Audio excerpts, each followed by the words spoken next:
Zoti Berisha, kanë nisur në gjykatën e posaçme të dëshmojnë ish funksionar të kabinetit Berisha 1 në lidhje me dosjen Partizani. Sot është Gazmend Oketa, ndërsa në një seancë më parshme ka qenë Ylli Pango, i cili foli edhe për qëndrimin e qeverisë Berisha 1, ku sipas tij në mbledhjet e para ishte dhënë direktiva që të përshpejtoheshin proceset e privatizimit. Si e komentoni ju dëshminë e Ylli Pangos? E komentoj si një të vërtetë absolute. Kam patur një program elektoral, zonjë, në të cilin ju kam premtuar shqiptarëve privatizim, privatizim, privatizim. Dhe ajo ka qenë mbajtje e fjalës, nuk ndaja fjalën nga vepra. Kisha premtuar privatizimin e objekteve të privatizueshme dhe kam proceduar me shpejtësinë më të madhe. Ju duhet ta dini, të jap një shifër, jo në 2005 në 2007, por në 1994, qeveria e Partisë Demokratike ka privatizuar në një vit, sipas Fondit Monetar Ndërkombëtar, 104.000 objekte dhe sipërmarrje të vogla e të mesme. Pra, privatizimi është një parim themelor i asaj partie, i atij spektri politik që unë i përkas. E përshëndes dëshminë e zotit Pango, i cili ka mbrojtur aty programin e qeverisë në cilën ka bërë pjesë. Dhe, me qenë se ti flet këtu, me qenë se pyet për këtë, tani të pyes edhe unë pak. Si të duket ty? S'është këtu. Akuzohet tjetri se ka marrë 410 metër katror tokë të gjyshes dhe gjyshit të vetë, ndër të cilë dhe të pushkatur nga regjimi, me të gjithë dokumentat, dhe që faktohet se ato kanë qenë edhe në 37-ën pronë e tyre. Dhe nuk akuzohet këta që zhduken qeveritarët 130 milion euro në djegësin e Tiranës. A nuk janë këta prokuror, avokatër mjeran të qeverisë më të korruptuar në Europë dhe në botë? Për sa i përket zotit Oketa, e përshles dhe e ftoj të thot gjithçka din rreth atij problemi. Kaq. Ajo është procedura më transparente, më ligjore, në të cilën armiqt e Sali Berishës nuk kanë gjetur dot asnjë shkelje ligjore. Zoti Berisha, sa herë paraqiteni për të zbatuar vendimin e gjykatës, ju për herë përmendni emra duke nisur nga Dumani e të tjera dhe sot Belinda Balluku e të gjithë të tjerët. Kjo është simbolik apo ju doni të thoni se ka një spak paralel? E nëse ka një spak paralel, kush e drejton këndvështrimin tuaj këtë spak paralel? Spakun real dhe spakun paralel e drejton vetëm një njeri. Kreu i Meduzës, Edvin Kristaqia Rama. Këtu nuk mund bësh një aluzion, të mendosh se jo.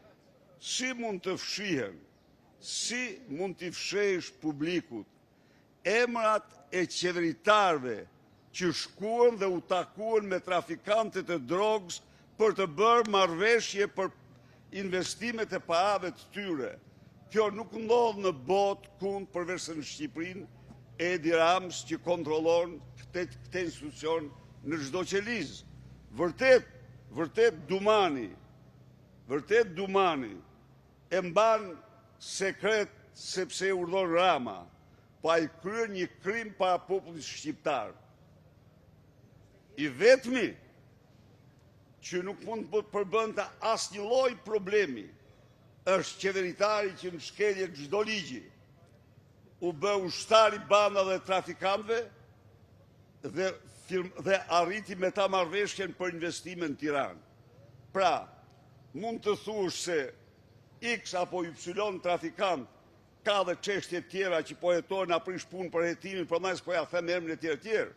po qeveritari që ka hyp avionit për shkuar në Aruba dhe për takuar trafikantët bashkë me biznismen dhe për t'ja u dhënë kullat e Tiranës atyre, ajo është krye kriminal, është më kriminal se trafikantët, se të gjithë të tjerë. Dhe këto e manë fshet Altin Troplini. Si ju duken ju këto?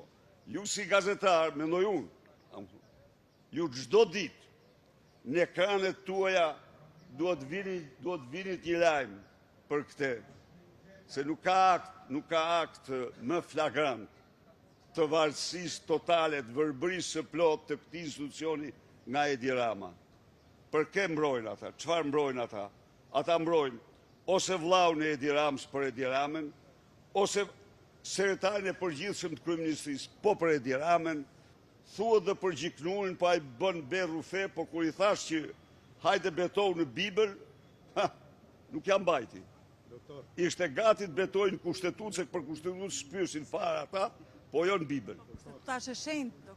Kurdo dy pyetje. Po. Ka një kërkesë nga Ulësi Manja për të ndryshuar kushtetutën për zgjatjen e mandatit të prokurorëve të SPAK.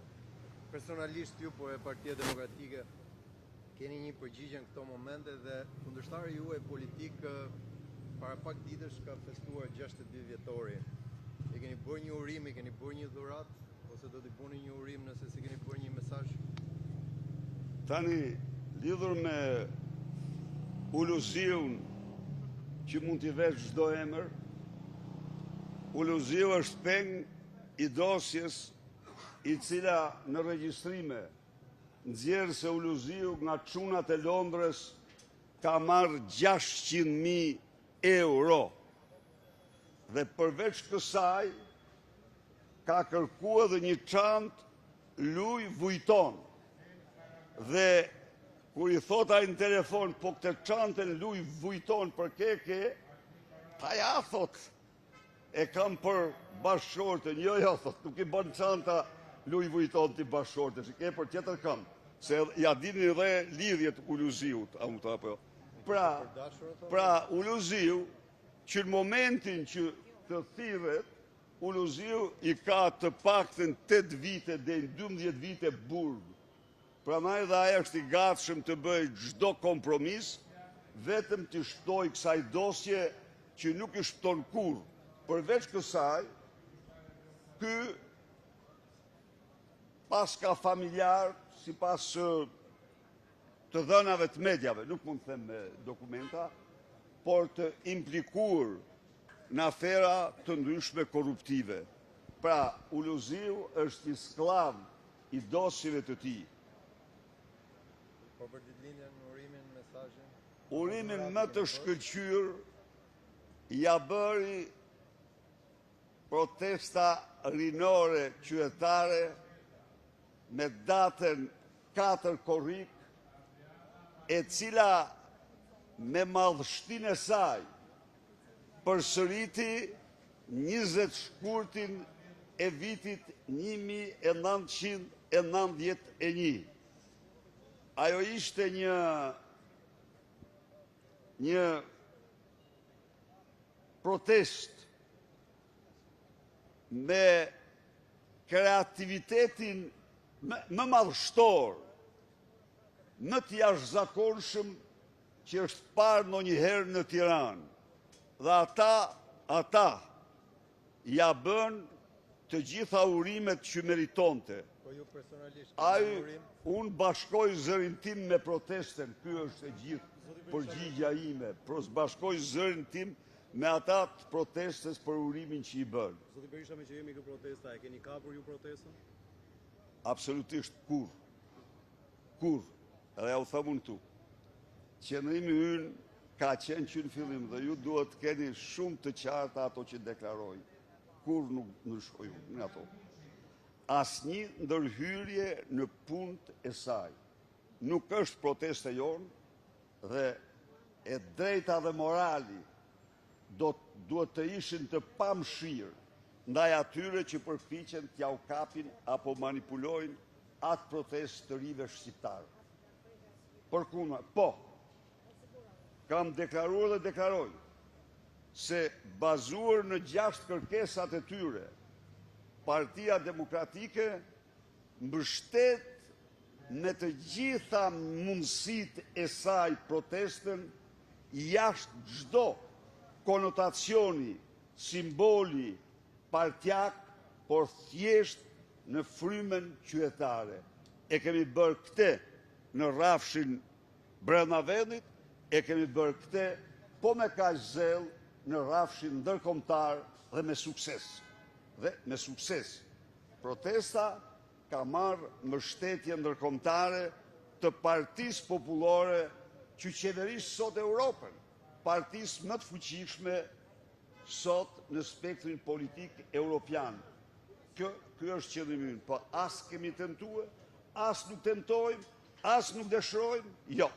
Ne jemi forcë politike që ishim në protestë, doli kjo protestë dhe kërkesat janë të njëjta me ne, e mbështesim plotësisht. Zotë Berisha, në të njëjtën urim ditëlindje për zotin Rama ishte edhe kërkesa për largimin tuaj.